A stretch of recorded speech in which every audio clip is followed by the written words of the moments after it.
Support resistance होता है। Support resistance के बारे में बहुत सारी इंपॉर्टेंट चीजें आज हम इस वीडियो में समझने वाले हैं। सबसे इंपॉर्टेंट जो क्वेश्चंस होते हैं सपोर्ट रेजिस्टेंस के बारे में, सर ये कब चलता है कब नहीं चलता है, जो रेजिस्टेंस में मार्क करता हूँ जो सपोर्ट में मार्क करता हूँ, मार्केट कोई दूसरा सपोर्ट रेजिस्टेंस फॉलो कर लेता है, फिर यहाँ पे मैंने मार्क किया वहां तक मार्केट आता ही नहीं। और सबसे इंपॉर्टेंट एक क्वेश्चन स्टूडेंट की तरफ से बार बार आया था कि सर हम ये आइडेंटिफाई कैसे करेंगे ये सपोर्ट जो है जहाँ पे अभी मार्केट बाउंस ले रहा है या फिर जो रेजिस्टेंस है वहां पे रिजेक्शंस ले रहा है, वो उसमें पावर कितना है, वो टिकने वाला है नहीं टिकने वाला, इसके ऊपर हम इस वीडियो में डिटेल में बात करेंगे। तो चलिए शुरू करते हैं इस वीडियो में।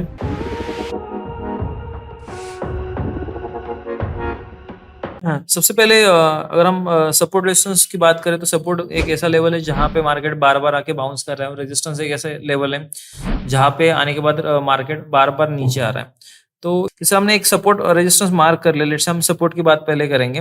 तो लेट्स से कि हमने सपोर्ट मार्क कर लिया पहले, तो अभी प्राइस यहाँ पे क्या हो रहा है कि लेट्स से मैंने यहाँ पे सपोर्ट मार्क किया है तो प्राइस वहां तक आया ही नहीं है, तो प्राइस उससे पहले ही बाउंस करके ऊपर चला गया। ठीक है, ये मोस्ट ऑफ द लोगों को प्रॉब्लम होता है। ठीक है, अगर हम स्टॉक्स में आइडेंटिफाई करें तो स्टॉक्स में बहुत बार ये दिक्कतें आती है लोगों को कि जो हमने सपोर्ट रेजिस्टेंस मार्क किया भाव वहां तक आया ही नहीं है। उसके बाद एक दूसरा जो एरिया होता है कि हमने सर सपोर्ट रेजिस्टेंस मार्क किया हुआ है, सपोर्ट रेजिस्टेंस ब्रेक किया वन स्टेज, मतलब जैसे ही उस लेवल के आसपास आ गया उसने सपोर्ट ब्रेक किया, एक बड़ा वाला रेड कैंडल भी बना दिया, लेकिन हमने जब शॉर्ट किया तो प्राइस फिर से ऊपर निकल गया, मतलब आपको एक तरह से एक फेक ब्रेकआउट दिखाया गया। प्रैंक हो गया आपके साथ।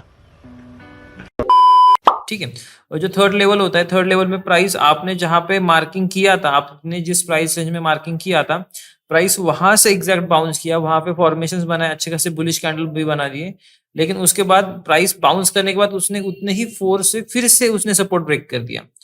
तो ये मेन तीन दिक्कतें आती है जब हम सपोर्ट रेजिस्टेंस के ऊपर काम करें। तो हम इस वीडियो में इसका सोल्यूशन भी डिस्कस करेंगे, तो आप प्लीज वीडियो अंत तक देखिए। ठीक है, ये देखिए आपने टेनिस बॉल का एग्जांपल देखा होगा। टेनिस बॉल का एग्जांपल मैं इसलिए बता रहा हूँ क्योंकि मैक्सिमम लोगों को टेनिस बॉल वर्क कैसे होता है वो पता है। लेट्स से कि हमने क्रेजी बॉल या फिर टेनिस बॉल ले लिया जो हमने एक फ्लोर पे छोड़ दिया फिर एक या फिर फ्लोर पे बाउंस कर दिया, तो वहां पे बॉल क्या होगा, पहले एक लेट्स से कि वो नीचे गिर गया।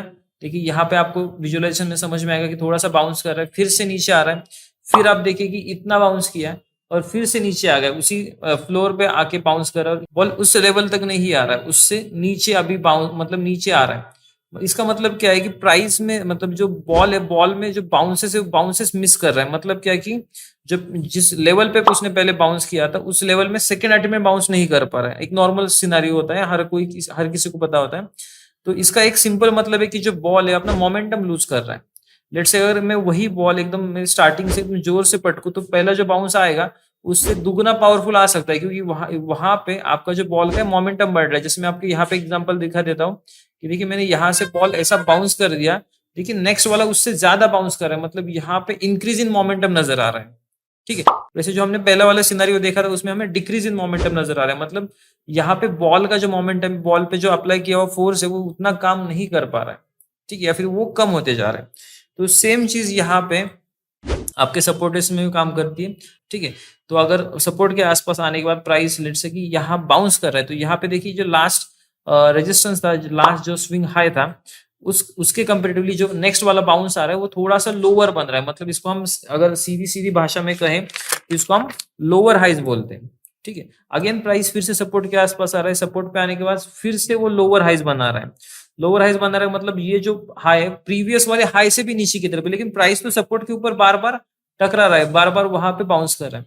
तो देखिए हमें एक ऑब्जर्वेशन यहाँ पे आ रहा है कि सपोर्ट में तो बायर में तो जो दम है ना वो them as compare to come है, क्योंकि सपोर्ट पे आने के बाद भाव तो बढ़ रहा है लेकिन वो प्रीवियस हाई को टच नहीं कर पा रहा है, मतलब जो बायर्स है एज कम्पेयर टू सेलर्स थोड़े से वीक है, मतलब यहाँ पे प्राइस ऊपर जाने के चांसेस थोड़े कम नजर आ रहे हैं। लेकिन सबसे पहले इंपॉर्टेंट बात यहाँ पे ये समझेंगे हम कि जब तक वो रेजिस्टेंस या फिर सपोर्ट, यहाँ पे हम सपोर्ट की बात करें तो यहाँ जब तक वो सपोर्ट ब्रेक नहीं कर रहा है तब तक हमें सेल भी नहीं करना है।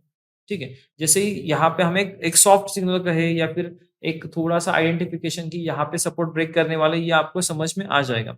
जैसे ही सपोर्ट ब्रेक करेगा हम उसके बाद हमें इसे शॉर्ट करना स्टार्ट करेंगे। सपोर्ट के बाद अगर मैं डिटेल में कहूँ तो एक रिटेस्ट का वेट करना चाहिए, प्राइस थोड़ा कंसोलिडेशन करना चाहिए। सपोर्ट ब्रेक करने के बाद एटलीस्ट आधा घंटा 15 मिनट उसके नीचे रहने के बाद आधा घंटे से ऊपर अगर होगा तो ज़्यादा अच्छा बोला जाएगा। कंसोलिडेशन के बाद ही हम शॉर्ट करेंगे, वो भी एक प्रॉपर सेटअप बनेगा, उसी टाइम पे हमें शॉर्ट करना चाहिए, ठीक है? तो अगर सेम चीज़ हम रेजिस्टेंस के बारे में बात करें, सेम चीज़ वाइस वर्सा अप्लाई होगा आपका रेजिस्टेंस के बारे में। और उसके बाद देखिए अभी ये वाला एग्जांपल देखिए कि ये वाले एग्जांपल में प्राइस ऊपर जा रहा है, रेजिस्टेंस को टच कर रहा है, फिर से नीचे आ रहा है और फिर से ऊपर की तरफ जा रहा है। लेकिन यहाँ पे ऑब्जर्वेशंस क्या है कि प्राइस लास्ट जो आपका लो बना था एज कंपेरेटिवली ये वाला लो जो है ना हायर टाइप का लो है। फिर से प्राइस अगेन रेजिस्टेंस के आसपास चला गया और फिर से नीचे आने के बाद उसने फिर से एक हायर लोज बनाया और फिर से रेजिस्टेंस को टच कर रहा है।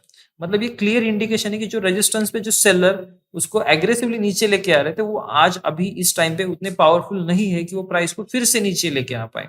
तो इसका ये मतलब है कि जो बायर्स है वो हमेशा रेजिस्टेंस के ऊपर लेके जाने की कोशिश कर। तो ये एक सॉफ्ट सिग्नल है हमारे लिए कि यहाँ पे जो रेजिस्टेंस है वो ब्रेक करने वाला है।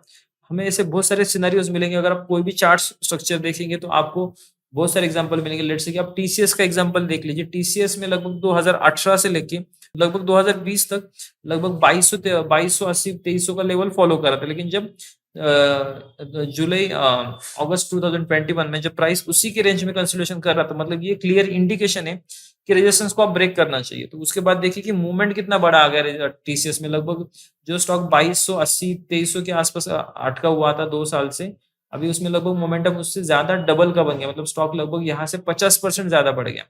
तो यही एक सिंपल फॉर्मेशन होते हैं। आपको ये निफ्टी बैंक निफ्टी में भी बार बार देखने को मिल जाएगा। तो देखिए अगर चार्ट समझना है तो चार्ट इस तरह समझिए कि उसमें से हर एक बारीकी आपको समझ में आनी चाहिए। चार्ट बहुत कुछ कहता है लेकिन उसकी आवाज आपको सुननी आनी चाहिए। तो इस वीडियो में इतना ही।